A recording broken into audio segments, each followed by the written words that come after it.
पुणे जिल्ह्याच्या सीमेवरील आणि सोलापूर जिल्ह्यासाठी वरदायिनी ठरलेल्या उजनी धरणाच्या पाणलोट क्षेत्रात गेल्या काही दिवसांपासून होत असलेल्या पावसामुळे धरणाची पाणी पातळीत वाढ होत आहे। उजनी धरणाच्या दररोजच्या लाईव्ह अपडेटसाठी आणि उजनी पाणलोट क्षेत्र तसेच लाभ क्षेत्रातील पावसाच्या अपडेट मिळवण्यासाठी तेज महाराष्ट्र वार्ता चॅनलला यूट्यूबवर पाहत असाल तर सबस्क्राइब करा आणि जर फेसबुकवर पाहत असाल तर फॉलो करा। मृग नक्षत्राला सुरुवात झाली आणि संपूर्ण सोलापूर जिल्ह्यासह उजनी धरण क्षेत्रात मुसळधार पाऊस झाला। दुष्काळाची तीव्रता या पावसामुळे मोठ्या प्रमाणावर कमी झाली आहे। नदी, ओढे, नाल्यांमध्ये पावसामुळे पाणी आले। उजनी पाणलोट क्षेत्रात पडलेल्या पावसाने पाणी पातळी 7 जूनला स्थिर राहिली होती। 8 जूनपासून उजनी धरणाची पाणी पातळी वाढण्यास सुरुवात झाली होती।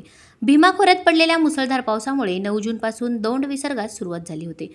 कमी अधिक प्रमाणात दौंड विसर्ग सुरू असून संथ गतीने का होईना उजनी पाणी पातळीत हळूहळू वाढ होत आहे। उजनी लाभ क्षेत्रात खरीप पेरणी योग्य पाऊस झाला असला तरी ऊस लागवडीसाठी उजनी धरण मायनसमधून कधी बाहेर येते याकडे शेतकऱ्यांचे लक्ष लागले आहे। उजनी मायनसच्या विळख्यातून कधी बाहेर येते याकडे शेतकऱ्यांचे लक्ष लागलं आहे।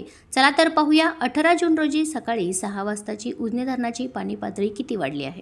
दिनांक 18 जून 2024 रोजी सकाळी 6 वाजता एकूण पाणी पातळी 486.540 मीटर, एकूण 38.18 टीएमसी आहे। उपयुक्त पाणीसाठा -25.48 टीएमसी आहे। उजनीत येणारा विसर्ग दौंड 3472 क्युसेकनी चालू आहे।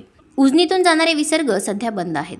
उजनी धरणात येणारा दौंडचा विसर्ग कालच्यापेक्षा वाढला आहे, तर पाणीसाठ्यात रोज अर्धा टक्के वाढ होत असल्याचे दिसून येत आहे।